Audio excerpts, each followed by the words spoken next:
Hello बच्चों, स्वागत है आपका एक बार फिर आपके अपने चहेते चैनल एपीएस साइंस का ट्यूमर में। तो आपको पता है बच्चों, चैप्टर नंबर 5 हमारा चल रहा है, लॉज ऑफ मोशन।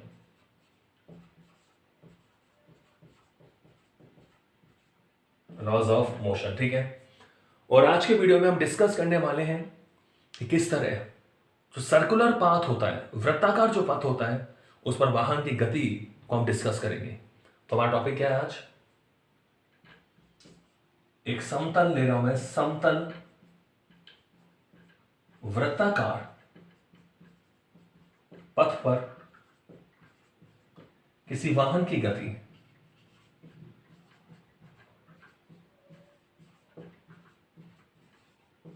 समतल वृत्ताकार पथ पर किसी वाहन की गति। Okay, motion of A vehicle, motion of A vehicle in a circular path, motion of A vehicle in a circular path, समतल वृत्ताकार पथ पर किसी वाहन की गति, इसको हम आज डिस्कस करेंगे। तो सपोज करो, देखो मान लो ये मेरे पास कोई सर्कुलर पाथ है, ये कोई रोड है, मान लो कोई सड़क है, वृत्ताकार सड़क है, समझ रहे हो?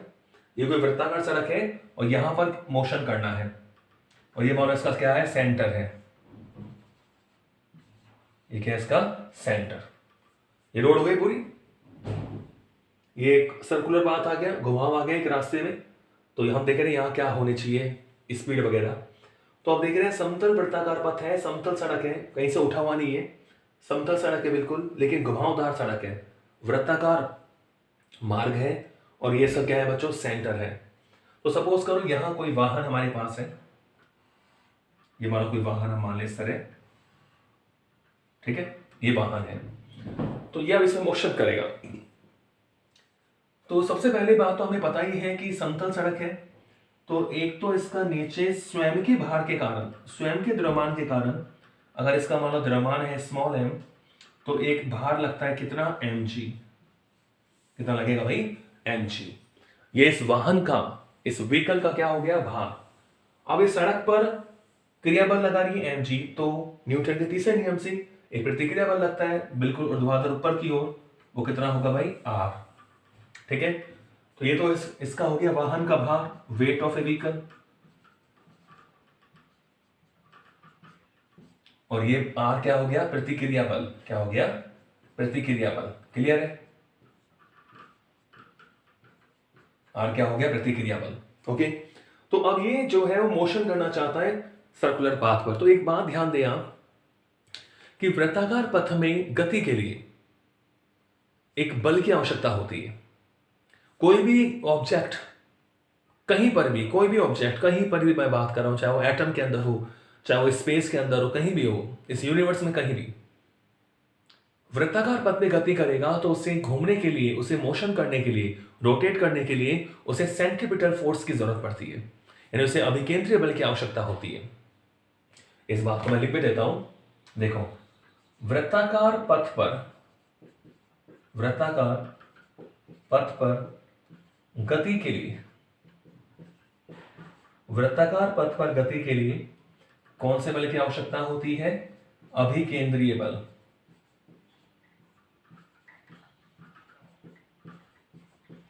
वृत्ताकार पथ पर गति के लिए अभिकेंद्रीय बल की आवश्यकता होती है, अभिकेंद्रीय बल की आवश्यकता होती है। ठीक है, वृत्ताकार पथ पर गति के लिए हमें कौन से बल की आवश्यकता होती है, अभिकेंद्रीय बल। अब अभिकेंद्रीय बल क्या होता है, यदि स्मॉल m द्रव्यमान का, यदि स्मॉल m द्रव्यमान का कोई पिंड है, यदि स्मॉल m द्रव्यमान का कोई पिंड स्मॉल v वेग से स्मॉल r त्रिज्या, ठीक है, मैंने लिखा है कि वृत्ताकार पथ पर गति के लिए हमें कौन सा बल चाहिए, अभिकेंद्रीय बल चाहिए, और उसकी वैल्यू भी हमें मालूम होनी चाहिए। यदि स्मॉल m द्रव्यमान का कोई पिंड v वेग से r त्रिज्या के वृत्ताकार पथ पर गति करे या गतिशील हो, r त्रिज्या के वृत्ताकार पथ पर गतिशील हो, तो जो अभिकेंद्रीय बल होता है,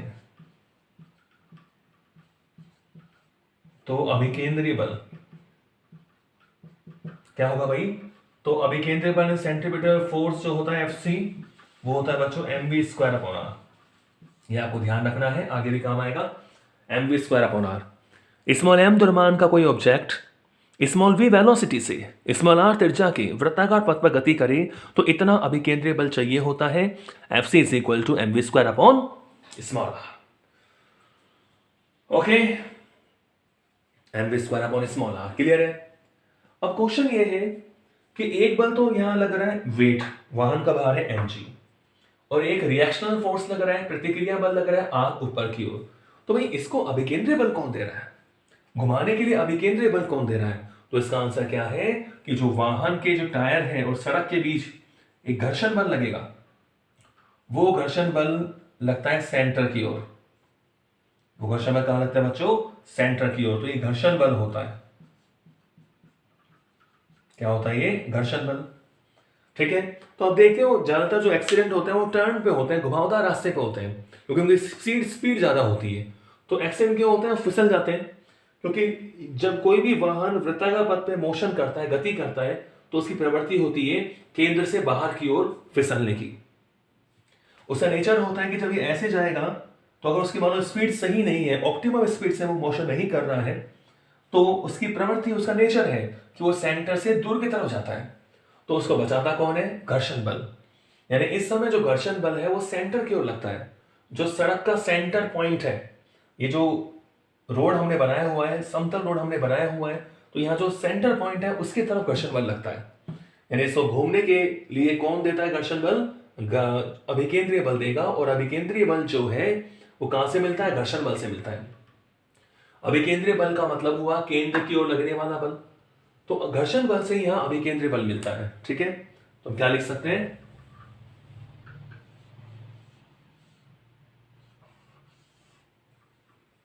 देखो, समतल वृत्ताकार सड़क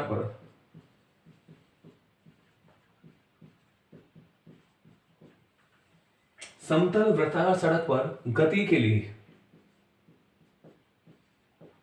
समतल वृत्ताकार सड़क पर गति के लिए आवश्यक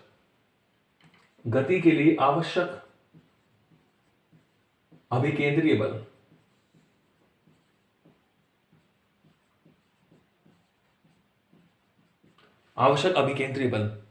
कहां से प्राप्त होता है? घर्षण बल से प्राप्त होता है। घर्षण बल से प्राप्त होता है।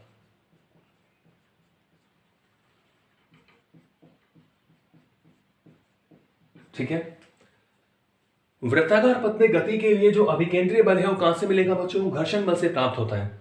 इसका मतलब यह हुआ कि Fc की सप्लाई कौन पूरी करेगा? F करेगा। स्मॉल f का मतलब घर्षण बल। तो इसका मतलब यह हुआ कि Fc = क्या होता है? mv²/r = क्या होगा? Small f। ठीक है, अब आपको पता है सिंस स्मॉल f <= क्या होता है? μr। म्यू क्या होता है? घर्षण गुणांक। म्यू है घर्षण गुणांक। वाहन और रोड के मध्य जो घर्षण लग रहा है वो घर्षण गुणांक है।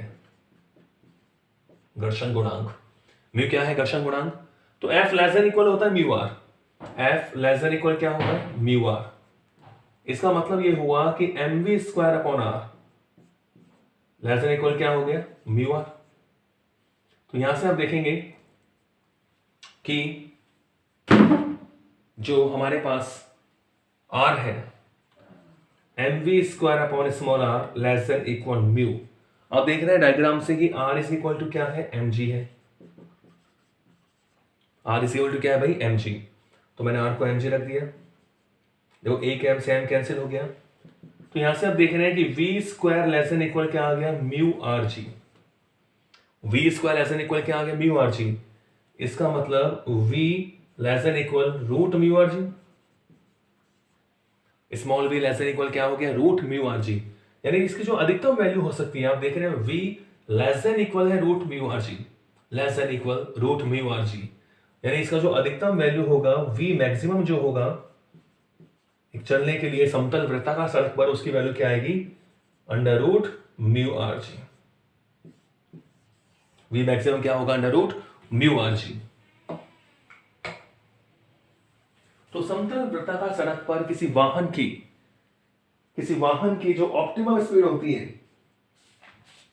किसी वाहन की जो अधिकतम चाल होनी चाहिए, वो कितनी होनी चाहिए, रूट म्यू आर जी। क्या होनी चाहिए भाई, root mu r g. R r क्या है, वृत्ताकार पथ की त्रिज्या है, जी गुरुत्वीय त्वरण है, और म्यू क्या है बच्चों, घर्षण गुणांक। म्यू क्या है, घर्षण गुणांक। क्लियर है। तो वी मैक्सिमम होना चाहिए रूट म्यू आर जी। अब देख रहे हैं जो इस वाले फॉर्मूले से कि जो स्पीड है वो मास पर डिपेंड नहीं करती, द्रव्यमान पर निर्भर नहीं करती, वो केवल डिपेंड करती है म्यू पर, आर पर और जी पर। क्लियर है। तो ये हमारा टॉपिक कंप्लीट हुआ, रूट म्यू आर जी। तो इस पर बेस एक क्वेश्चन करते हैं, देखो।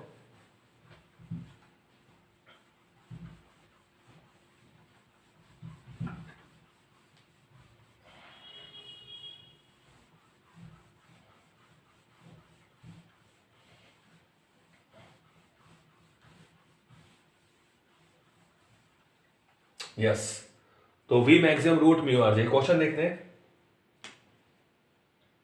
क्वेश्चन क्या कह रहा है, वह अधिकतम चाल ज्ञात करो जिससे एक कार 36 मीटर त्रिज्या के, देखो क्वेश्चन लिख रहा हूं मैं, वह अधिकतम चाल ज्ञात करो,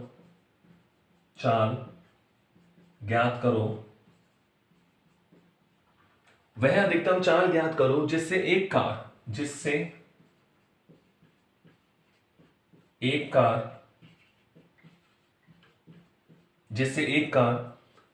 मीटर त्रिज्या के घुमाव पर, 36 मीटर त्रिज्या के घुमाव पर,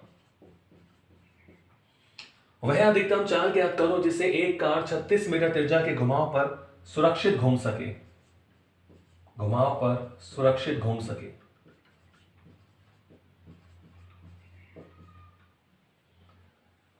36 मीटर त्रिज्या के घुमाव पर, यानी जो सड़क है उसका घुमाव जो है उसकी त्रिज्या कितनी है, 36 किलोमीटर, यानी वृत्ताकार सड़क है, सुरक्षित घूम सके।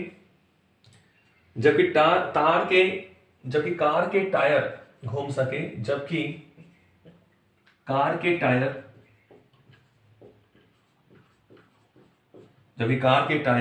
तथा सड़क के मध्य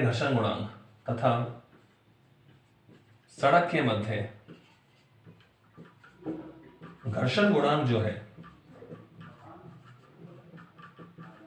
जबकि कार के टायर तथा सड़क के मध्य घर्षण गुणांक कितना बच्चों, 0.4 है। कितना, 0.4।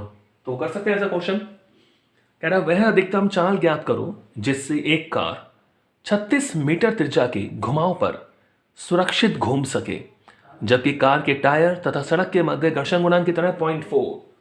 तो आप देख सकते हैं हमें क्या दिया हुआ है, गिवन आर कितना है भाई, 36 मीटर। क्लियर है। और घर्षण गुणांक कितना है, म्यू इज इक्वल टू 0.4। तो हमें पता है कि अधिकतम सुरक्षित चाल क्या होती है, v maximum is equal to under root mu r g. Under root क्या होता है, म्यू आर जी। तो हम वैल्यू पुट कर सकते हैं कि वी मैक्सिमम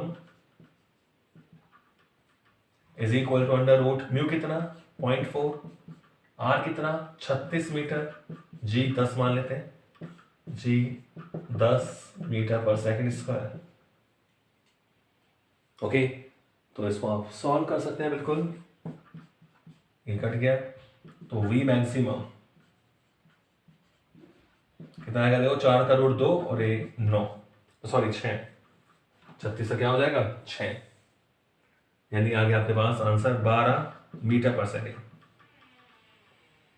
12 मीटर पर सेकेंड की उसकी स्पीड होगी तो वो सेफ रहेगा, सेफ्ट। ठीक है, एक क्वेश्चन और देखें। ये क्वेश्चन आप लिख लिया करें बिल्कुल एज इट इज। ठीक है,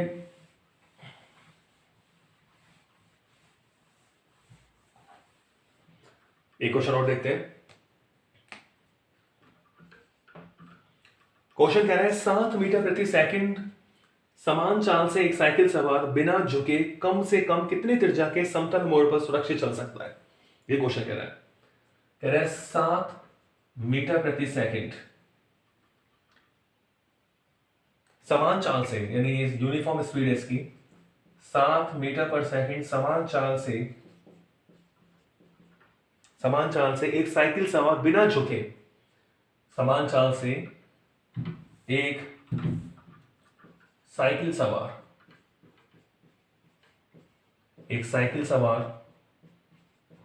बिना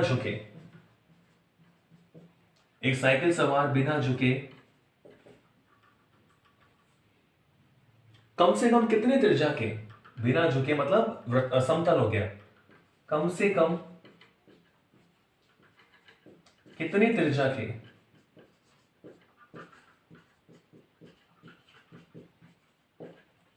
7 मीटर पर सेकंड समान चाल से एक साइकिल सवार बिना झुके, ठीक है, करवट नहीं है मतलब सड़क समतल है, कम से कम कितनी त्रिज्या के समतल मोड़ पर, कितने त्रिज्या के समतल मोड़ पर सुरक्षित चल सकता है, समतल मोड़ पर सुरक्षित चल सकता है। ठीक है, और कह रहा है साइकिल टायर तथा सड़क के मध्य घर्षण गुणांक 1/4 है। साइकिल टायर तथा सड़क के मध्य जो घर्षण गुणांक है, साइकिल टायर तथा सड़क के मध्य जो घर्षण गुणांक है बच्चों वो है 1/4। कितना है? 1/4। ये क्वेश्चन तो कह रहा है 7 मीटर प्रति सेकंड समान चाल से एक साइकिल सवार जो है बिना झुके कम से कम कितनी त्रिज्या के समतल मोड़ पर सुरक्षित चल सकता है। साइकिल टायर तथा सड़क के मध्य जो घर्षण गुणांक है वो है 1/4। कितना भाई? 1/4। क्लियर है? ये क्वेश्चन हमारे पास है। तो यहां आपसे क्या पूछ रहा है? आपको चाल दे रखी है, कह रहा है कितनी त्रिज्या के समतल मोड़ पर सुरक्षित चल सकता है, यानी आपको रेडियस पूछ रहा है। यहां पर क्या पूछ रहा है? रेडियस। तो हम देख लेते हैं हमें क्या क्या दिया हुआ है। गिवन आपको चाल दे दी v = 7 मीटर पर सेकेंड। त्रिज्या पूछ रहा है, r हमसे पूछ रहा है, और घर्षण गुणांक म्यू हमें दे रखा है 1/4। तो हमें पता है समतल सड़क पर जो अधिकतम चाल होती है सुरक्षित, v मैक्सिमम जो होता है वो क्या होता है? √μrg। क्या होता है बच्चों? √μrg। r पूछ रहा है तो मैं रूट को हटाता हूं, तो v² क्या हो जाएगा? μrg। यहां से बच्चों r क्या आ गया? v²/μg। r क्या हो जाएगा? v²/μg। तो यहां मैं वैल्यू पुट कर दूं तो बच्चों r v², यानी 7 × 7, और म्यू कितना है? 1/4 आपको दे रखा है म्यू, इंटू जी हम क्या मान रहे हैं? 10। ठीक है, जी को मैंने क्या मान दिया बच्चों? 10।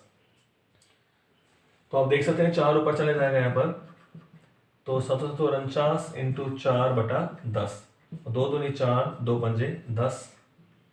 तो यहाँ जो रेडियस आएगी आपके पास, तो आप देख सकते हैं इसको सॉल्व करने पर आपको कितना मिल जाएगा, इसे आप सॉल्व कर लें।